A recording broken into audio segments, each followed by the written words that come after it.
0, 1, 2, 3. Let's get started. Okay, so today I'm finally going to be giving my review of the Qidi Plus 4. It's my most recent 3D printer purchase. I upgraded from the X Plus 3, which you see sitting behind me right here. This has now become my wife's printer. Plus 4 over here, as you can see. So I'm going to be comparing the two today a little bit, but I'm mostly going to be talking about, the Plus 4. But I will be doing a little bit of comparison with them just because, you know, there's a price difference. So I'm going to talk about whether it makes sense or not to go with the Plus 4 over the Plus 3.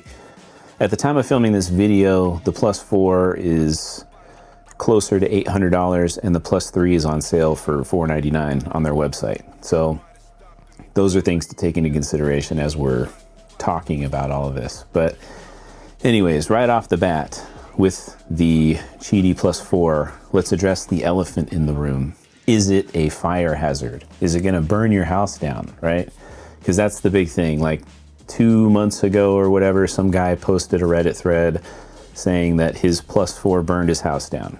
And then Qidi removed him from the subreddit, and so the whole story just went crazy. Now, I've tried to look into that situation farther to see if there's been any follow-up on it so far, and from what I can tell, nothing has happened. The guy hasn't produced any sort of proof about the fire. He hasn't produced like a fire inspection report or anything like that. Now, me personally, I don't believe anything on the internet, especially some freshly made Reddit account.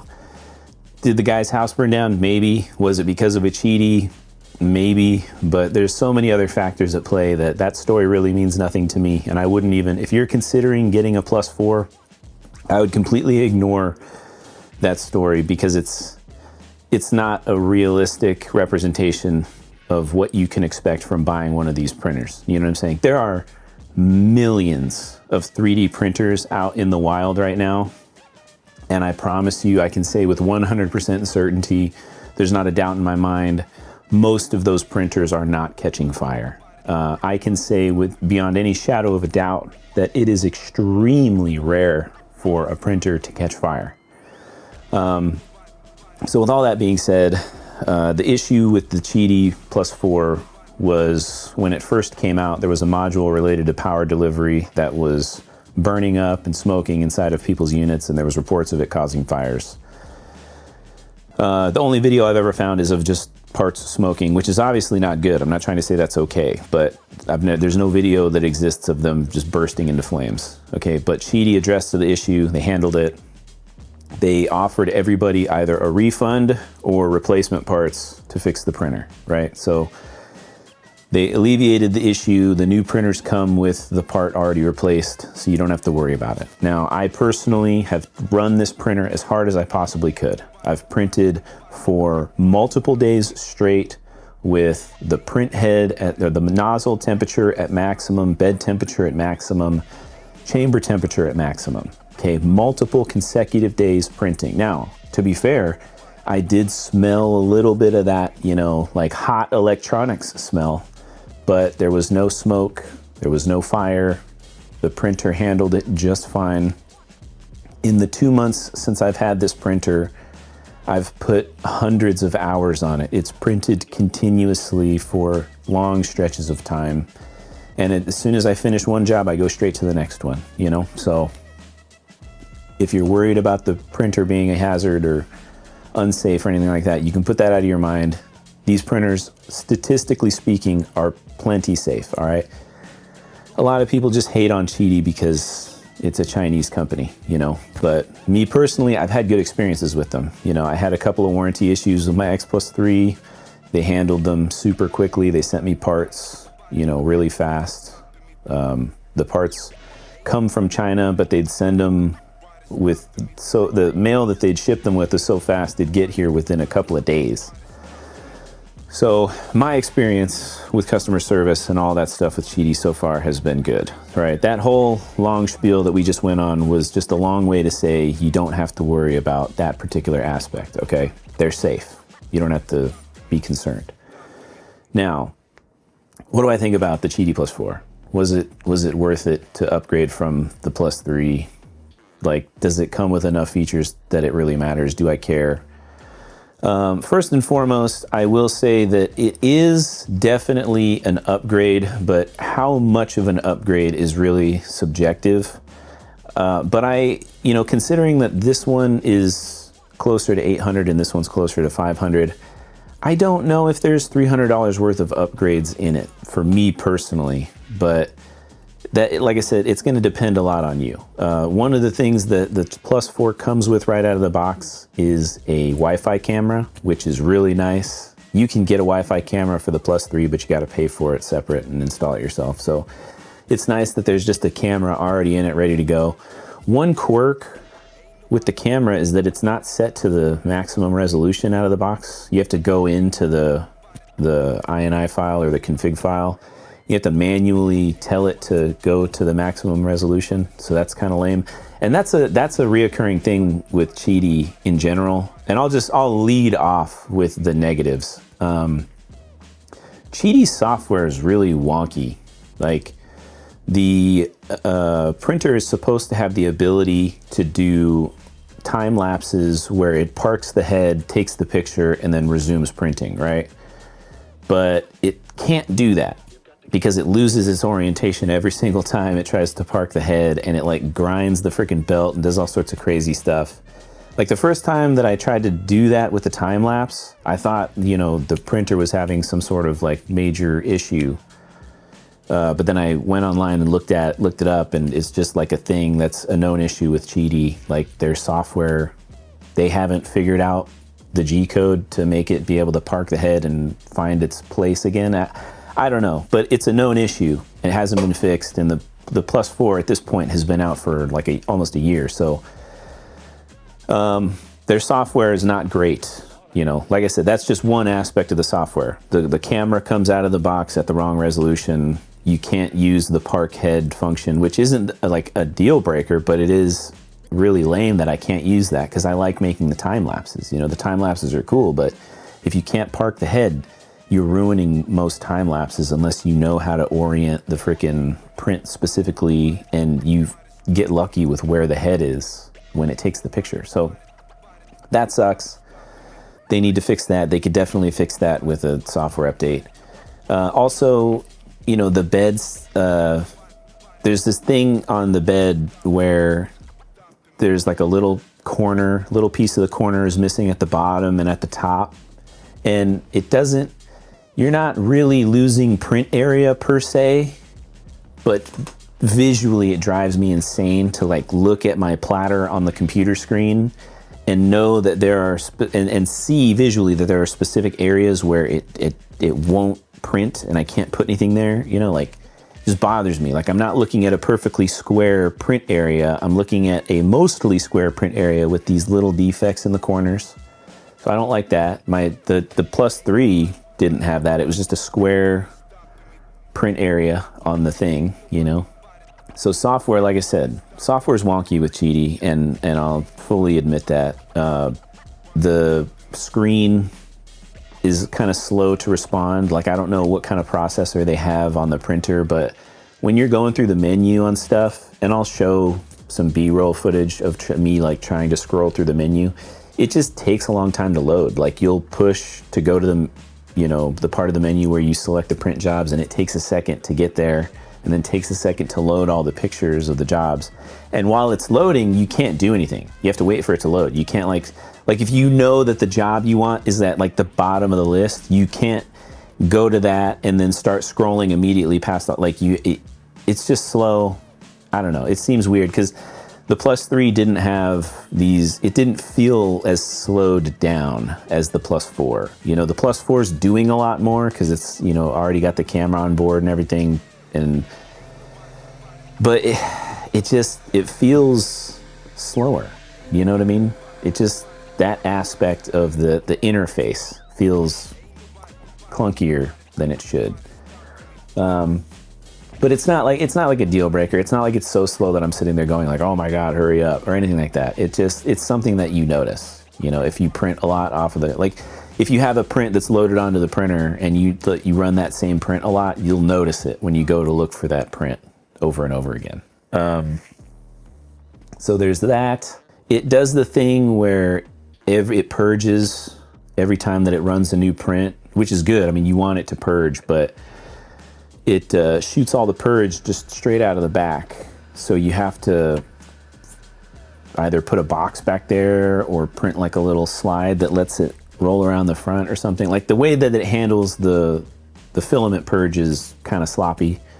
But I guess there's only so much they can do about that. It just feels like, they could have included some kind of little box, or made it function in a way that's just, they could have had it drop down and forward into the machine, like have a little bottom collection area so that you can just reach in and grab it. Something, I don't know. It just kind of sucks that it's in the back, because then I have to go to the back of the machine to collect it all. Or like I said, I have to make something that forces it around. But anyway, so the filament poops are kind of handled in a way that sucks.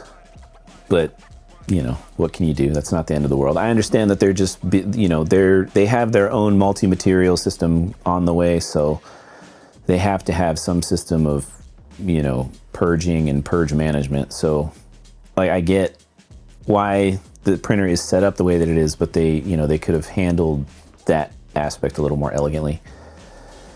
That's one thing that's a positive. Just to get onto some positives here real quick, is that there will be a multi-filament system coming very soon.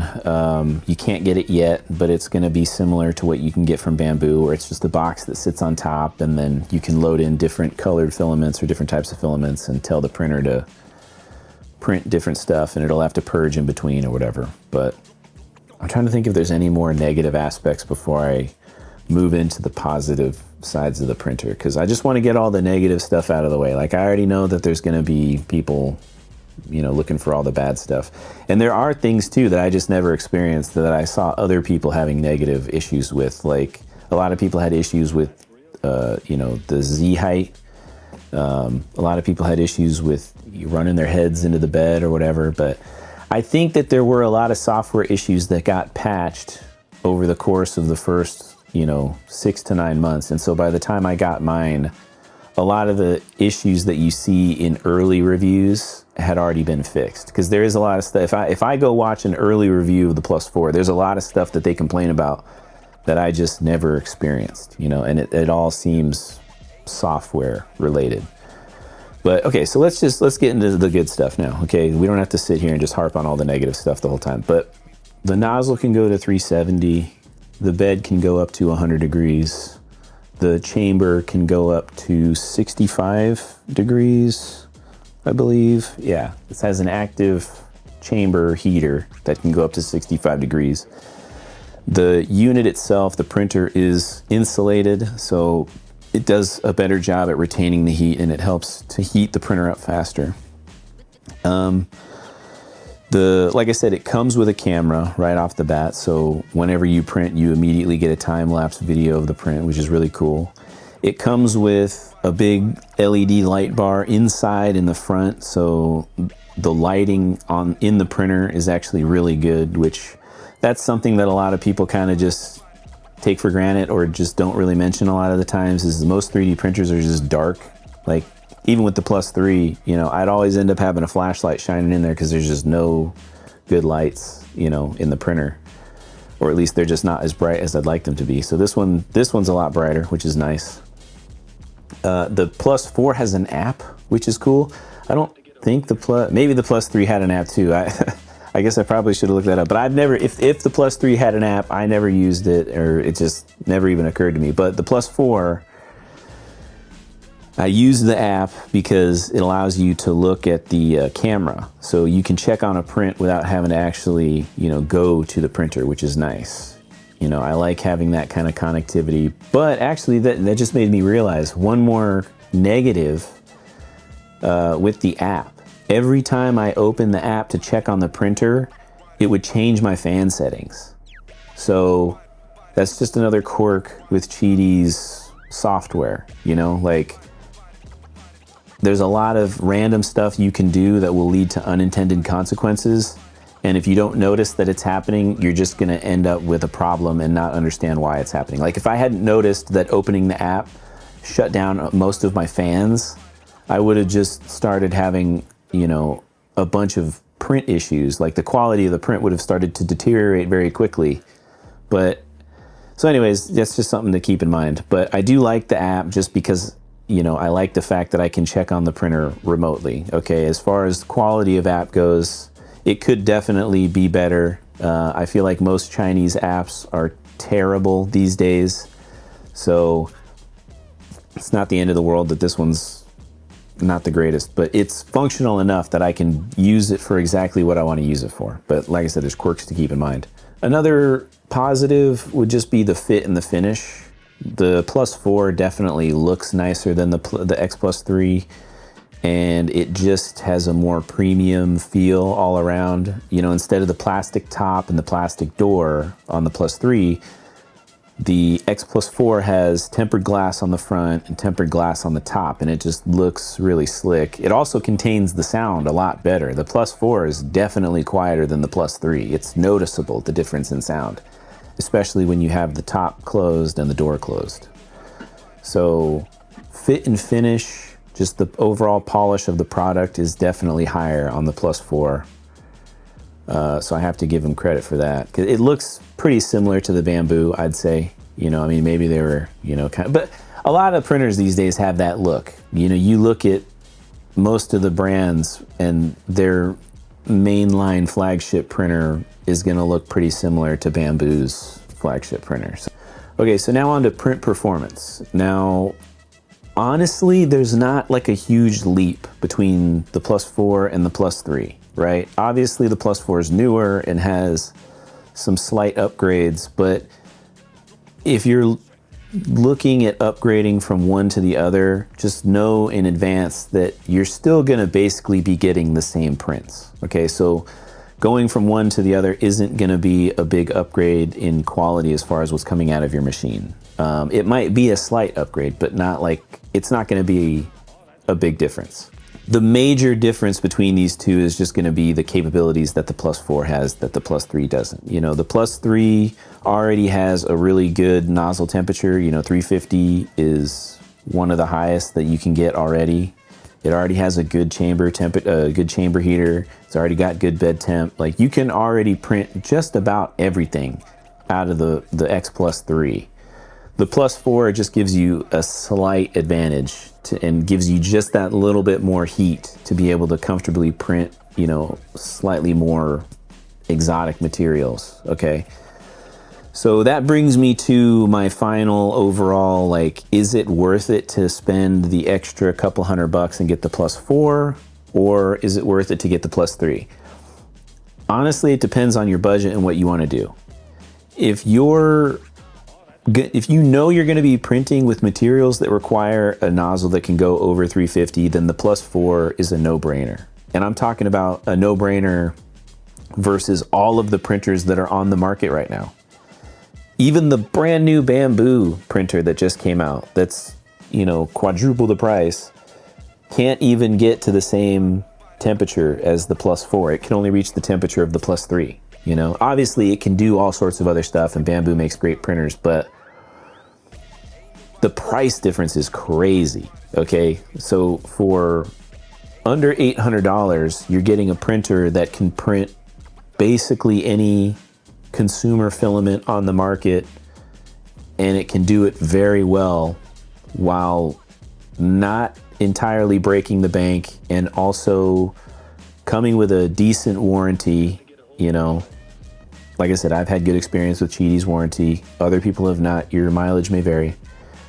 But it just, the price difference is so extreme. I can't help but recommend Qidi's stuff, you know?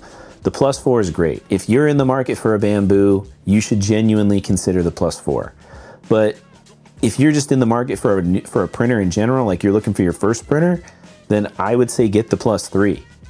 Because for $500, dude, you can not find a better deal for $500. The Plus 3 has a huge build volume. It gets up to 350. It's got active chamber heating. The bed gets up to like 100 degrees as well, the same as the Plus 4. the Plus 3 is just a great freaking machine, okay? And you can buy the camera to add to it very easily, you know, but for 500 bucks, dude, you're not getting that deal anywhere else. A fully enclosed printer that can print just about any filament.